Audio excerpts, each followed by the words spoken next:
This is segment 2 of class 2, and in this segment we're going to look at how to help your child sleep through the night, how to get your child to sleep and stay asleep. And actually there are going to be many small steps to this process, and where we suggest that you start is by noticing what your child has to have in order to fall asleep. Almost all children who harbor some fear in there, and your child is not different from most of the children on the face of the earth if your child does have some fears. I think every child has their fears. You can't really parent in this day and age without children getting scared of something and having it affect their sleep. So don't worry, there's nothing wrong with you, there's nothing wrong with your child if your child is scared and can't sleep through the night. It is very common, and it's okay. There's a healing process for this. We're showing you how. So once again, we're going to use the idea of building the connection, setting an expectation, proposing a limit, letting your child figure out where and when they want to bring feelings up about that limit, listening to them, listening to their great big feelings, and taking very small steps. So if your child is waking many times in the night, where we want you to start with is how they go to sleep. And most children have a way that they have to have it be in order to actually get to sleep. They have to be feeling their blanket. They have to have their pacifier. They need their monkey and their elephant and their dolphin, stuffed animals in bed with them. They have to have the light on. They have to have mommy lying with them, daddy won't do. Or they need daddy lying with them, mommy won't do. Or they need daddy on one side and mommy on the other side, Or I know one child of a friend, she had to go to sleep feeling the mole on her mommy's cheek with her forefinger. As long as she could feel the mole on her mommy's cheek, she was reassured enough to go to sleep. So, if your child isn't sleeping through the night, it's because fear is breaking through. Their unconscious mind is serving up fear, and their conscious mind is not on duty, so that it's not managing those fears, and the fears are breaking through and interrupting sleep. But the place to begin is how your child goes to sleep. So some children have to be nursed to sleep. Some children have to have 10 stories or 5 stories, or 2 stories and a snuggle and then a song and then another snuggle, and then mommy has to stay there or daddy has to stay there. There's a whole routine.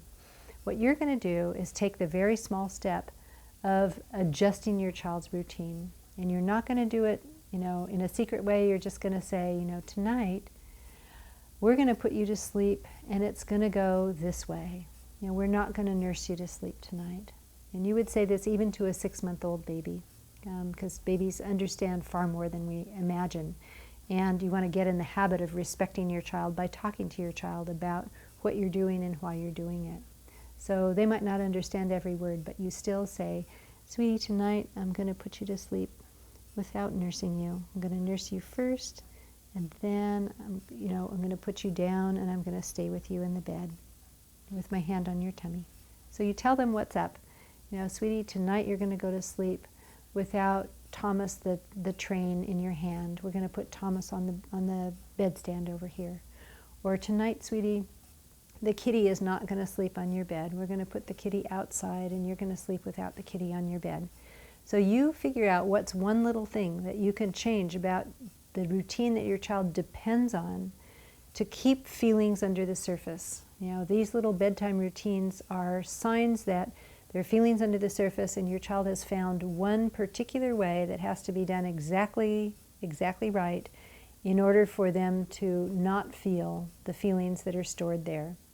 And when you move the routine just slightly, the feelings are going to come up, and that allows you to help your child heal those feelings. So you build the connection with special time or play listening before bed, as best you can. Even just 5 minutes makes a big difference.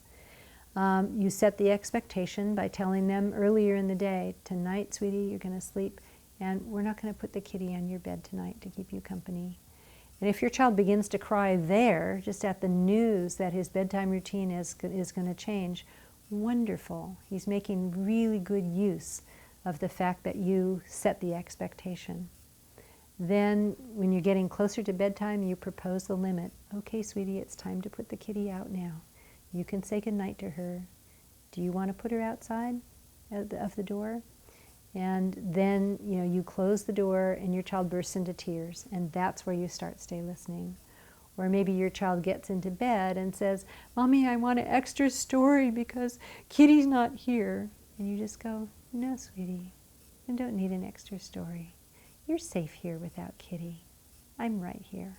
And then they can burst into tears. It's like if they want something extra, they want, they're really, they will try anything and everything to keep the feelings under wraps, and it's not in your interest to do that. You've been doing that. You were doing that before you came to this course. Now you're in this course, and you're going to discover that allowing the feelings to mushroom and come out and have their day, fully passionate, big passionate feelings, is really going to help your child, not hinder your child. Although it might be somewhat challenging for you to listen to, you want this change of routine to be enough of a change. Doesn't need to be really drastic. Just take one small thing and change it with notice to your child. Do the stay listening that it takes, and do this for as many times as it takes until your child is okay with that change in routine. And if there are many routines in place that your child has to have in order to go to sleep, then you tackle a next routine.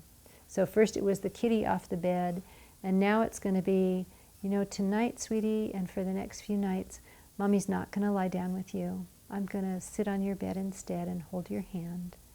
And if your child bursts into tears at that news, good. He's making really good use of the information you just gave him.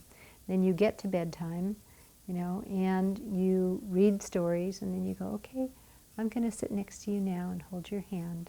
And as you rise up from the bed, very slowly, you just want to do this very slowly to make it really safe, your child's going to burst into tears, or at some point as you change the routine, once again there will be a place where he can feel the feelings and burst into tears, and you can stay listen again. And your child will tell you very desperate things. Mommy, Mommy, I can't live if you don't come back here. I can't live if you don't lie next to me. I need to feel you right here. Mommy, Daddy, help.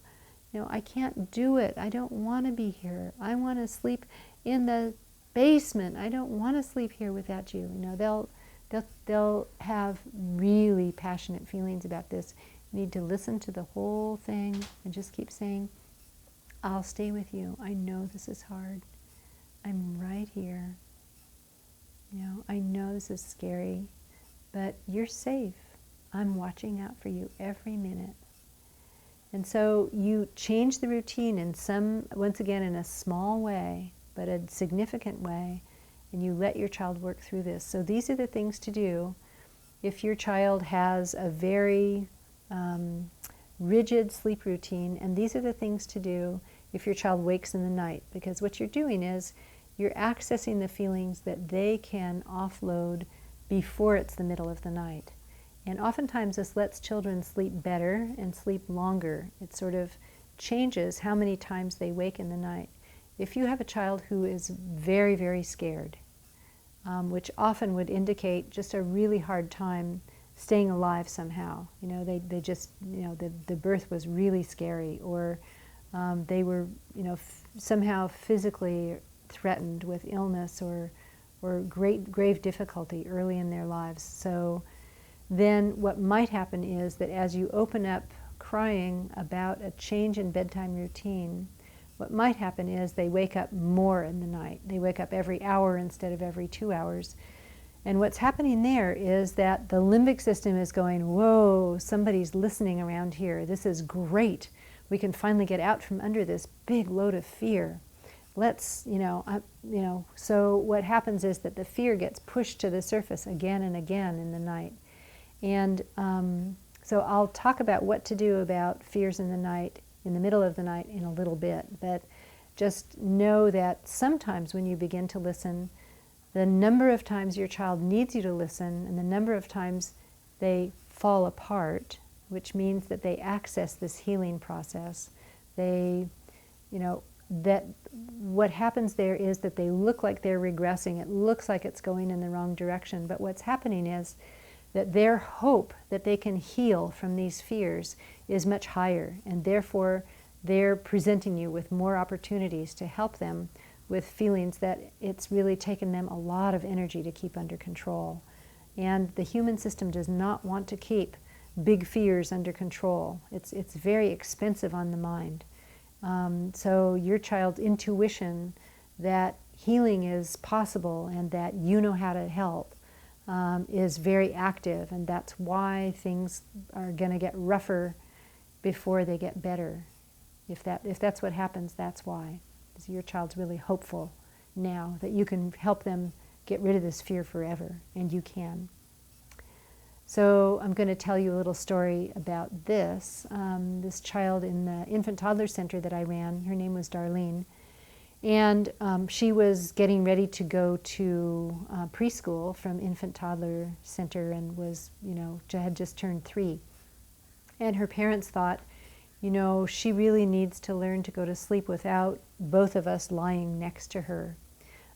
They wanted more time for their relationship, and the amount of time it took her to get to sleep was really pretty long because she was sitting on a fair number of fears.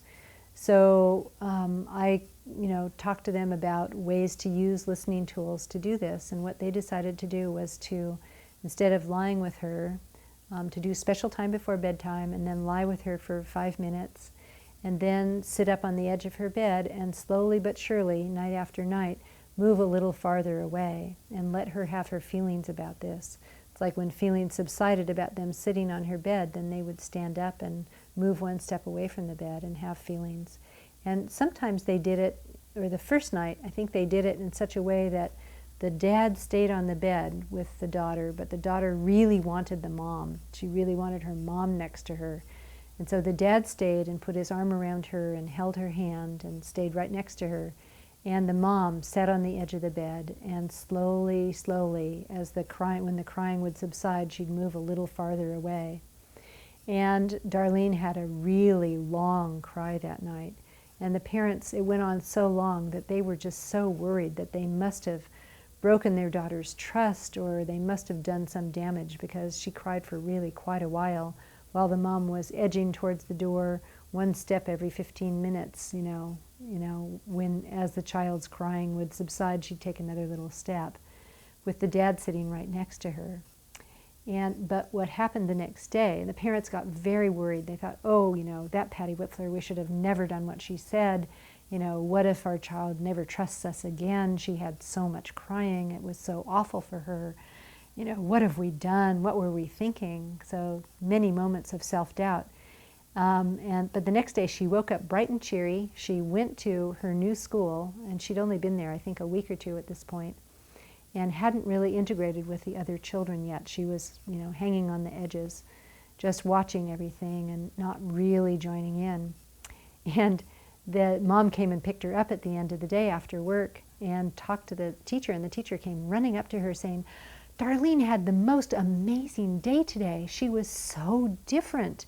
She played with the other kids all day long, and she got them laughing, and they were having these huge laughing fests out in the yard, and it was Darlene that was getting the laughter going, and we've never seen her like this before. She was so different today. And the mom just smiled and thought, that's our girl. It's like she got rid of all of these fears and was really fearless and comfortable and able to really use the preschool experience really fully today because of all of that work on fear and separation and who knows what she never would say, but all of that good healing work the night before with good support, with her daddy right there holding her hand and her mommy, safe in her room, not very far away, allowed her to get a lot of work done and to make a really big developmental step the very next day.